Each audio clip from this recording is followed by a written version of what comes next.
بسم اللہ الرحمن الرحیم۔ پاک پروردگار کے نام سے شروع کرتا ہوں جو دلوں کے راز خوب جانتا ہے۔ ناظرین، آج کا ہمارا موضوع دو بھائی اور قبرستان کا فقیر۔ عرب کے ایک بادشاہ کا دربار لگا ہوا تھا۔ دربار میں ایک عجیب و غریب معاملہ فیصلے کے لیے پیش ہوا۔ ایک طرف ایک اندھا فقیر کھڑا ہوا تھا جو کہتا تھا کہ بادشاہ کے سامنے جو 100 دیناروں کی تھیلی ہے فقیر کی ہے جو اس نے بھیک مانگ مانگ کر جمع کی ہے، جبکہ دوسری طرف جو دو ایران سے آئے ہوئے بھائی تھے ان کا کہنا تھا یہ 100 دینار انہوں نے اپنی دن رات کی سخت محنت کر کے ایمانداری سے گوشت بیچ کر جمع کیے ہیں۔ اس شہر کا بادشاہ بہت دانا اور عقل مند تھا۔ اس نے فیصلہ سنانے سے پہلے دونوں فریقین سے معاملے کی مکمل تحقیقات دریافت کی تاکہ مدعے کی جڑ تک پہنچا جا سکے۔ سب سے پہلے فقیر نے بولنا شروع کیا کہ بادشاہ سلامت، میں بھلا آنکھوں کا اندھا کیسے دو جوان بھلے انسانوں کو دھوکہ دے سکتا ہوں؟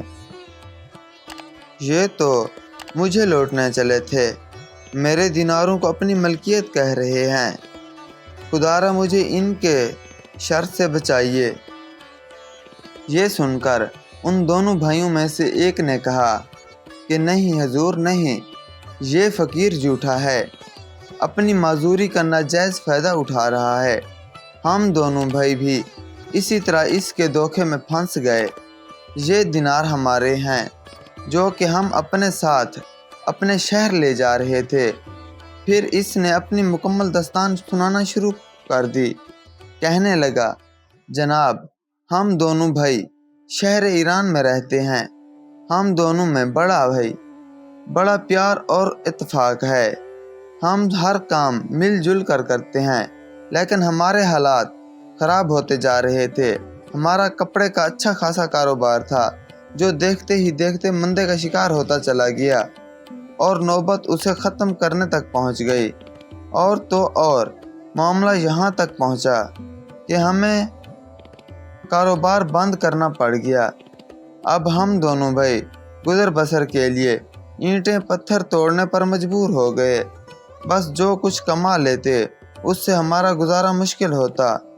اب اس عالم میں ہمیں زندگی گزارتے 6 ماہ ہو گئے تھے اور اب ہمارا اور ہمارے اہل خانہ کے صبر کا پیمانہ لبریز ہو گیا تھا۔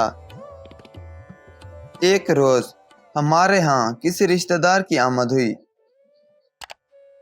جس نے ہمیں مشورہ دیا کہ بھائی اگر شہر میں روزگار نہیں چل رہا تو کسی اور شہر میں جا کر تلاش کر کے دیکھ لو، پتہ ہے پیروں کی مٹی بدلنے سے تمہاری بھی قسمت بدل جائے۔ اس کی بات ہمیں بالکل بھلی لگی۔ ہماری ملکیت میں جو کچھ زمینیں تھیں بس ہم نے اپنی زمینوں کو فروخت کیا، کچھ رقم اپنے ساتھ لے جانے کے لیے رکھی اور باقی رقم اپنے بیوی بچوں کو دے دی تاکہ وہ ہمارے واپس لوٹنے تک کچھ گزارا کر سکیں۔ ہم نے عرب جانے کا فیصلہ کر لیا۔ جس شہر میں آئے ہم نے سن رکھا تھا یہاں بہت نیک دل بادشاہ حکومت کرتا ہے اور یہ کہ اس کی سرپرستی کا نظام بہت بہترین طریقے سے چل رہا ہے۔ ہم دونوں بھائیوں نے اس شہر میں مل جل کر قصاب کا کام شروع کر دیا اور گوشت فروخت کرنے لگے۔ اللہ پاک نے ہمارے کاروبار میں خوب برکت ڈالی اور چند ہی دنوں میں ہمارے حالات بدل گئے۔ ہم دونوں نے بہت محنت کی اور اپنی دن رات کی محنت کو جمع کرنا شروع کر دیا۔ ہمیں اچھا کماتے ہوئے کافی وقت ہو چکا تھا، لہٰذا ہم نے سوچا کیوں نہ ہمیں گھر لوٹنا چاہیے اور گھر والوں کو جمع پونجی سونپ آئیں اور ان سے ملاقات بھی کر لیں۔ بس یہی سوچ کر ہم نے سامان سفر باندھا اور 100 دینار جو ہم نے گوشت بیچ کر جمع کیے تھے ایک تھیلی میں ڈالے اور روانہ ہو گئے۔ ہم چلتے جا رہے تھے کہ شہر کے بیچوں بیچ ہمارا گزر ایک وسیع قبرستان کے پاس سے ہوا۔ ہم وہاں किसी सवारी के इंतज़ार में खड़े होकर इंतज़ार करने लगे।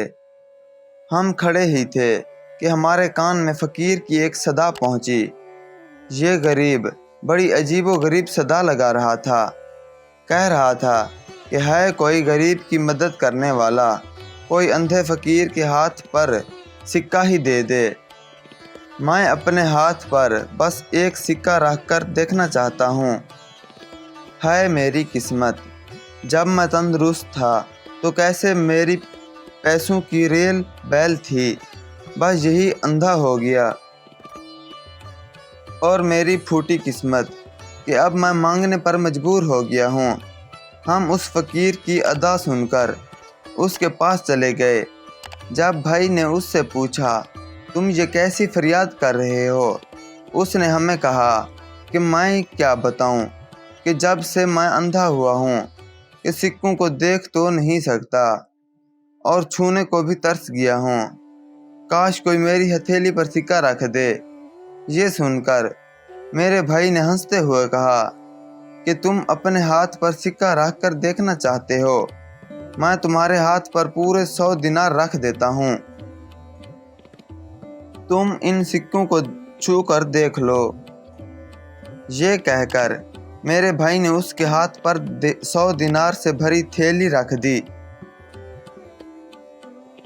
उस फ़कीर ने उस थैली को खोलकर सिक्कों को हाथ में लेना शुरू कर दिया। चंद लम्हे उसी अमर में मशगूल रहा।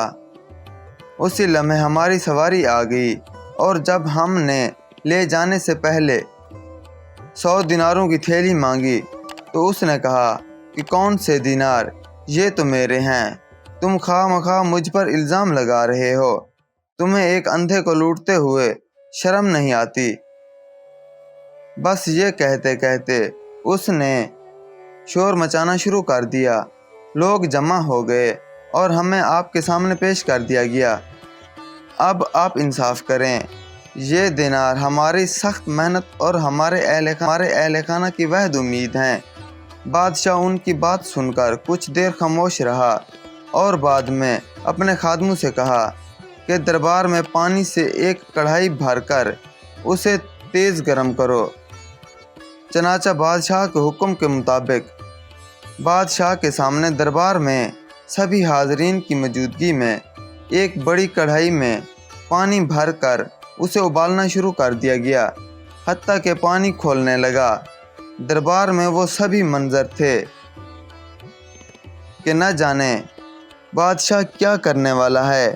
तभी बादशाह उठा और दिनारों से भरी थैली खोलते हुए पानी में डाल दी। बादशाह ने काफ़ी देर पानी के करीब रहकर सोचा, फिर उसने फैसला सुना दिया। ये 100 दिनार उन दोनों भाइयों के हैं, लिहाजा उनके हवाले कर दिया जाए। और फ़कीर चूँकि धोखा देने की कोशिश की है, लिहाजा उसे कैद में डाल दिया जाए। और साथ ही साथ दोनों भाइयों को हदायत की जाए कि आइंदा अपने माल को यूं अनजाने में किसी को ना सौंपें जिसको वो पहले से जानते ना हों। ये फैसला सुनकर सभी हाज़रीन हैरान रह गए और वो दोनों भाई बहुत खुश हुए। उनके दिनार उनके हवाले कर दिए गए और फ़कीर को कैद कर लिया गया। सभी दरबारी हैरान थे कि आखिर बादशाह इस नतीजे पर कैसे पहुंचा। एक वज़ीर ने बादशाह से इस फैसले की हकीकत में सवाल कर लिया। बादशाह ने बताया कि जब मैंने ये दिनार खोलते हुए पानी में डाले, कौल उन दोनों भाइयों के कि ये कसाब का काम करते हैं, तो ये वही सिक्के होंगे जिनके गाहक उन्हें गोश्त खरीदने के इवज़ दिए होंगे और ये इसी तरह रख दिए होंगे। बस जब मैंने सिक्के खोलते हुए पानी में डाले तो कुछ ही देर में पानी की सतह पर चिकनाई देखी, जो कि गोश्त वाले हाथों की वजह से सिक्कों पर लगी हुई थी और अब वो गर्म होने से पिघल कर ऊपर आ गई। अब अगर इत्तेफाक से एक आदमी का एक सिक्का चिकना होता तो कोई बात नहीं, क्योंकि ये वो कीमत है जो ये भाई काम करते वक्त वसूल करते थे तो उनके हाथों लगने के सबब सभी सिक्कों पर चिकनाई थी, जो कि मुझे गर्म पानी की वजह से नज़र आई। बस इस तरह मुझे पता चला कि ये सिक्के उन दोनों भाइयों के हैं जो उन्होंने गोश्त बेचकर जमा किए हैं। इस तरह इस वाक़े से नसीहत मिलने के साथ साथ उस अक्लमंद बादशाह की दानाई की एक मिसाल कायम हो गई। नाज़रीन, अगर हमारी ये वीडियो आपको पसंद आई हो तो लाइक कीजिए और सब्सक्राइब कीजिए और बेल आइकन को ज़रूर दबाइए ताकि आने वाली नई वीडियो आप तक बआसानी पहुंच सके। मोहम्मद सकलैन को इजाज़त दीजिए इस उम्मीद के साथ कि एक बार और वीडियो लेकर आपकी खिदमत में हाज़िर होऊंगा। अल्लाह हाफिज़।